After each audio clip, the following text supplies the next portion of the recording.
José Vasconcelos es el intelectual mexicano quien proyectó dotar a su país de un sistema educativo y de un marco cultural, adaptado a las circunstancias nacionales, abierto a todos.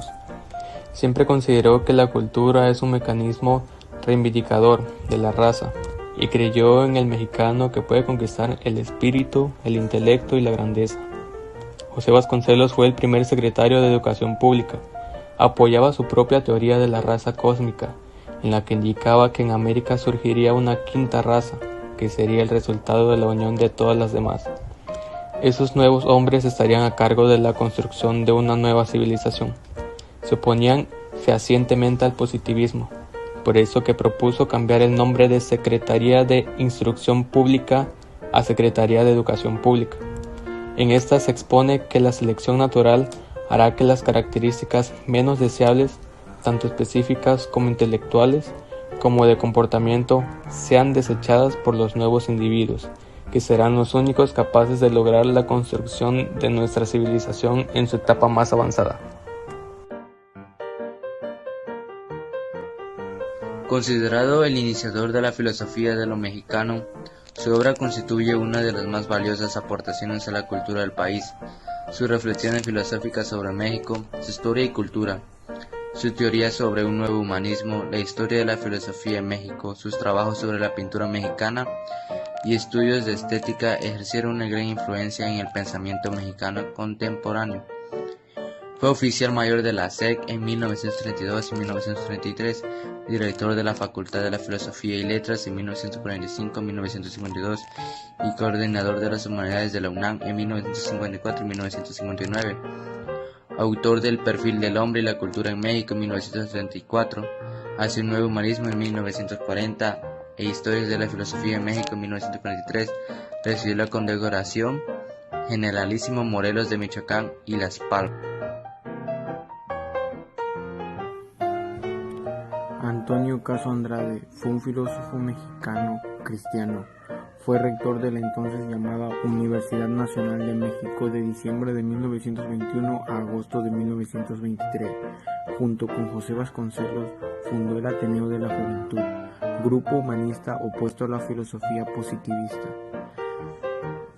imperante en la época. La generación del Ateneo había roto con la filosofía de Augusto Comte y de Herbert Spencer, acudiendo, entre otros, a Henry Bergson, Arthur y José Enrique Rodo.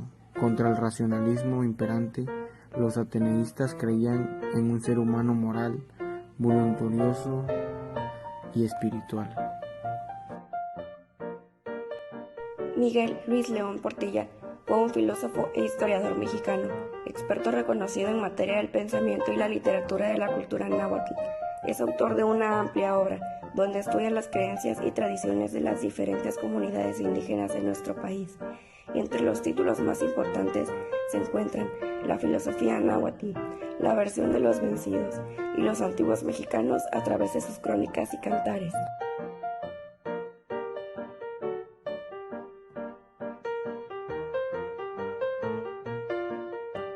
Entre los años de 1955 y 1963 se desempeñó como subdirector y director del Instituto Nacional Indigenista Interamericano.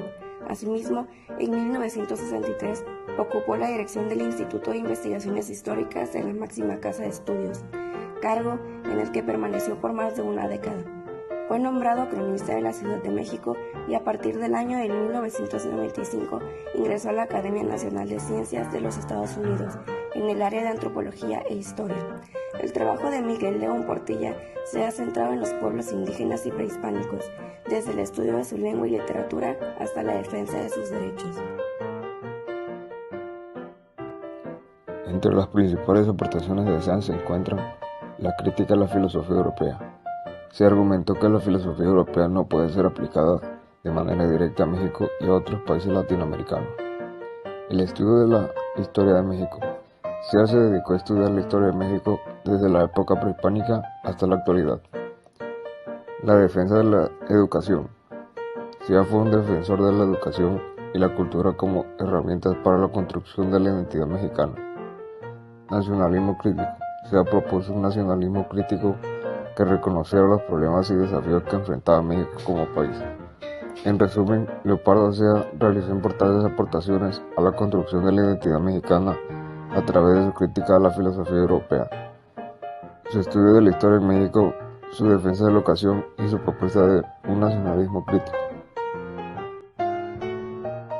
Octavio Paz fue un poeta y diplomático mexicano, considerado como uno de los escritores más prestigiosos del siglo XX y uno de los mejores poetas hispanos hasta el momento. Sobre la construcción del identitario mexicano, Octavio Paz hace una interesante reflexión en el mismo libro del Laberinto de la Soledad, sobre la frase "no te rajes". Octavio dice que rajarse es abrirse, es decir, el mexicano no se abre, no puede rajarse, no puede mostrar eso que siente, eso que tal vez lo mata de felicidad o que lo desgarra en lo más profundo de su ser. Y simplemente el mexicano no se abre porque recrea un caparazón en donde se siente cómodo. A los mexicanos no nos gusta abrirnos. Preferimos ponernos una máscara para enfrentar la vida desde una perspectiva en que no nos haga daño. Octavio Paz habla del mexicano solitario e inseguro por naturaleza, que se vuelve temerario y sociable en las fiestas gracias al alcohol. Mauricio Ardie Beucho Puente, filósofo y ensayista. Se ha dedicado al estudio de la filosofía clásica, medieval, renacentista, novohispana y contemporánea. Ha traducido textos filosóficos en la antigüedad de greco-latina, entre ellos los de Aristóteles, modo de la filosofía medieval, así como sus aportaciones en la filosofía del lenguaje y a la hermenéutica.